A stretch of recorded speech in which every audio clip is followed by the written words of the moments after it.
आपकी हर चीज बिकने जा रही है, आपकी हर चीज गिरवी होने जा रही है। लेकिन सवाल यहां पर यह है कि क्या ये अच्छी बात है? हालात हमारे वो हैं कि जो हमने कर्जे देने हैं, चुकाना है, जो पैसा डेट्स जो हैं वो हमारे सर के ऊपर से जो पानी गुजर चुका। अगर बंदरगाह पे किसी का और का कब्जा हो जाए तो वो आपके मुल्क की सांसों को रोक सकता है। और इसको खरीद कौन रहा है? इसको ज्यादा गल्फ कंट्रीज जो हैं, गल्फ स्टेट्स वो खरीद रही हैं, जिसमें के यूएई और कतर के दो बड़े नाम सामने आ। लेकिन जहां पर हम लोग अपने ही मुल्क के हिस्से बेच रहे हैं। पाकिस्तान फॉर सेल, इस तरह की भी खबरें सुनने को मिल रही है, लेकिन कभी इंडिया की तरफ से ये बात सुनने को नहीं मिली कि उसने अपने पोर्ट्स इंडिया को गिरवी रखवा दी है, सॉरी अमेरिका को गिरवी रखवा दी है, यूएई को गिरवी रखवा दी। हम अपने चीजें बेचने पर मजबूर हो गए हैं। पाकिस्तान एक फेलिंग ओलिगारिक स्टेट है, जिसमें एक खास किस्म की जो एलीट है, जो सिविल और मिलिट्री में बैठी हुई है, और उन्होंने पाकिस्तान के जो सारे का सारा पॉलिटिकल सीन है उसको डोमिनेट कर लिया है। आपका मुल्क कोई खरीद रहा हो, यानी माफ कीजिएगा, आपका मुल्क का सूरत हाल तो ऐसी है तो कि इस तरह की डील्स जो है वो मुत्तहदा अरब अमारात जैसे दोस्त ममालिक को खुश करने की जा रही है ताकि उनसे मजीद लोन ले सके। एक्सपेक्टेड था, इसमें कोई इतनी बड़ी बात नहीं है। ये तो नजर आ ही रहा है पिछले 10 सालों से। ये तो उल्टा और लेट हो गया है। आपको शुक्र करना चाहिए कि आपके मुल्क के लोगों ने इतना संभाल लिया कि वो इतना लेट जाके बेच रहे हैं। होती है ना, जो बंदरगाह होती है, ये किसी भी मुल्क की लाइफलाइन होती है। हमारे मुल्क में तो वैसे भी कुछ बनता नहीं, हर चीज इंपोर्ट होकर बाहर से आती है। अगर बंदरगाह पे किसी का और का कब्जा हो जाए तो वो आपके मुल्क की सांसों को रोक सकता है, आपकी मुल्क की नब्ज को रोक सकता है, कंट्रोल कर सकता है। याद रखिएगा। और ये स्ट्रेटेजिक पॉइंट ऑफ व्यू से बड़ी इंपॉर्टेंट होती है। बंदरगाहों के जरिए ही आप अपनी हिफाजत करते हैं, अपने मुल्क की कुमक पहुंचती है, आपको एड पहुंचती है हर किस्म की। आप समझ रहे, इतनी इंपॉर्टेंट होती है बंदरगाह।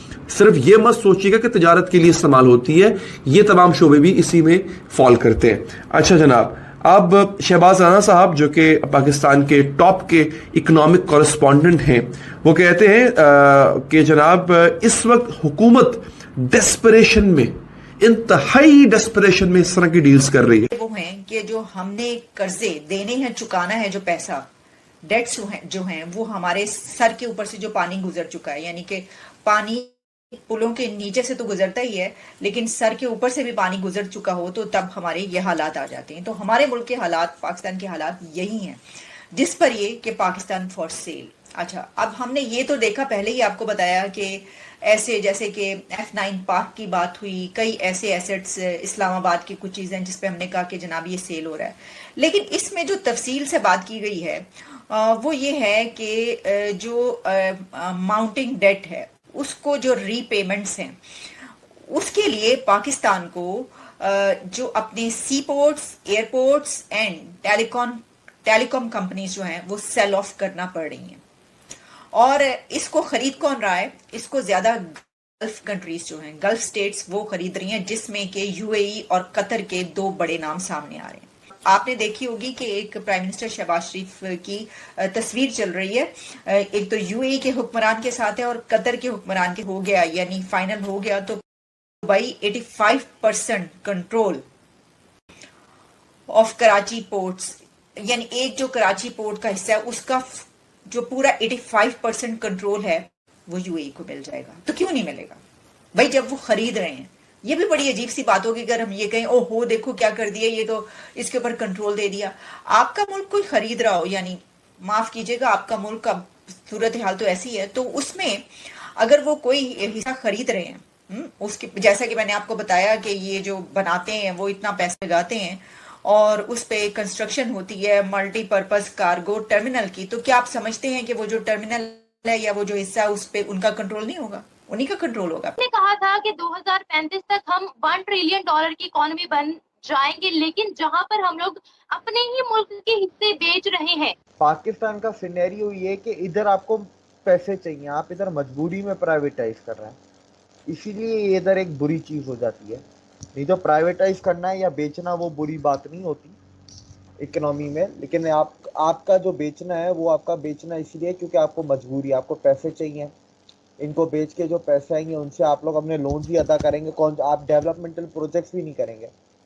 जो दूसरे मुल्क होते हैं वो इन पैसों से और ज़्यादा डेवलपमेंट करते हैं।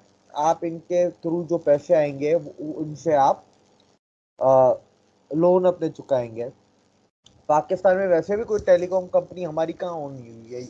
यूफोन यूएई ओन करता है, टेलीनोर आपका नॉर्वे का है, आपका बारेट जैव वगैरह इजिप्ट की कोई कंपनी है, बस यही है। उसके अलावा आपका पीटीसीएल है, पीटीसीएल भी यूएई ओन करता है, एतिसलात ओन करता है।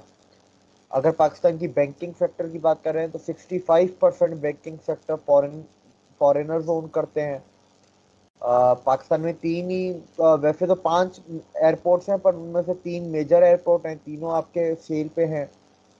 और उसके बाद आपका अभी सुनने में आया है कि ये हेस्को भी प्राइवेटाइज हो रही है, हेस्को, लेस्को, और ये जो है 2-3 आपके और प्राइवेट डिस्कॉम्स जो हैं, गवर्नमेंट डिस्कॉम्स, इनको प्राइवेटाइज किया जा रहा है, बिजली के इदारे। तो लेट्स सी क्या होता है क्या नहीं। तो पाकिस्तान में टोटल 3 पोर्ट हैं, एक चाइना ओन करता है आपका अगले 50 साल के लिए, बाकी आपने कराची का दे रहे हैं। तो ठीक है, इसमें कोई बुरी बात नहीं है, ये दिन आना ही था, ये एक्सपेक्टेड था, इसमें कोई इतनी बड़ी बात नहीं है। ये तो नजर आ ही रहा है पिछले 10 सालों से। ये तो उल्टा और लेट हो गया है। आपको शुक्र करना चाहिए कि आपके मुल्क के लोगों ने इतना संभाल लिया कि वो इतना लेट जाके बेच रहे हैं, नहीं तो ये तो बहुत पहले बिक जाने चाहिए थे। देविक, अगर ये कोई इतनी बड़ी बात नहीं है तो फिर सबसे पहले तो आपको भी मुबारक हो, मुझे भी मुबारक हो और पूरे पाकिस्तान को मुबारक हो कि आज 75 सालों में हम आगे बढ़ने की बजाय अपने मुल्क की चीजों को ही बेच रहे हैं। हम अपने असासे बेच रहे हैं, पाकिस्तान फॉर सेल, इस तरह की भी खबरें सुनने को मिल रही है। लेकिन कभी इंडिया की तरफ से ये बात सुनने को नहीं मिली कि उसने अपने पोर्ट्स इंडिया को गिरवी रखवा दी है, सॉरी अमेरिका को गिरवी रखवा दी है, यूएई को गिरवी रखवा दी। हम अपने चीजें बेचने पर मजबूर हो गए हैं। अब देखें कि हमने आईएमएफ से लोन लिया, हमने आईएमएफ के अभी $10 बिलियन के कर्जाई हो गए हैं। सर, इसके बावजूद भी लग्जरी चीजें हमारे मुल्क में आ रही हैं, हमारे ब्यूरोक्रेट्स की, हमारे बड़ों की जो हमारे सर के ऊपर हैं। सर, वो अगर इस तरह से रूल्स की पामाली करेंगे, रूल्स को फॉलो नहीं करेंगे, तो छोटे तबका कहां से करेगा? मैं सर वही अर्ज कर रहा हूँ ना कि यहाँ पर जिन्होंने अवाम का तहफ़्फ़ुज़ करना है, अवाम का ख्याल रखना है, वो खुद अपने तहफ़्फ़ुज़ के लिए रोज देखें। आप पार्लियामेंट में कितने कवानीन रोज बनते हैं। कभी अवाम का देखा आपने? आटा, घी, ये किचन की 4-5 चीजें नहीं दे रहे, ठीक है ना। ये आटा, घी, चीनी, मिर्चें, बेचारे लोग खुदकुशियों पर मजबूर हैं। तो डेली अपने तहफ़्फ़ुज़ के लिए, एसी के लिए, ब्यूरोक्रेसी के लिए गाड़ियां जो है रोज आ रही हैं। हमने आईएमएफ से, आपने अभी कहा जी वो तरक्की क्यों इंडिया कर रहा है, हम क्यों नहीं कर रहे? कि हमने $1.25 अरब लिया है हमने अमेरिका आईएमएफ से, अभी हमने अपने गाड़ियों पर लल्ले तलों में उड़ा दिया है। तो इसी में जवाब है सारी चीजों का कि यहाँ पर तरक्की इसलिए पीछे हो गई है कि जनाब वो जो अशराफी है ना, वो इस अवाम को जो है ना सोचे समझे मंसूबे के तहत इसको मार रही है, मौशी कत्ल कर रही है, समाजी कत्ल कर रही है और भूख व फलास का खुद जार ये नंग पैदा कर रहे हैं।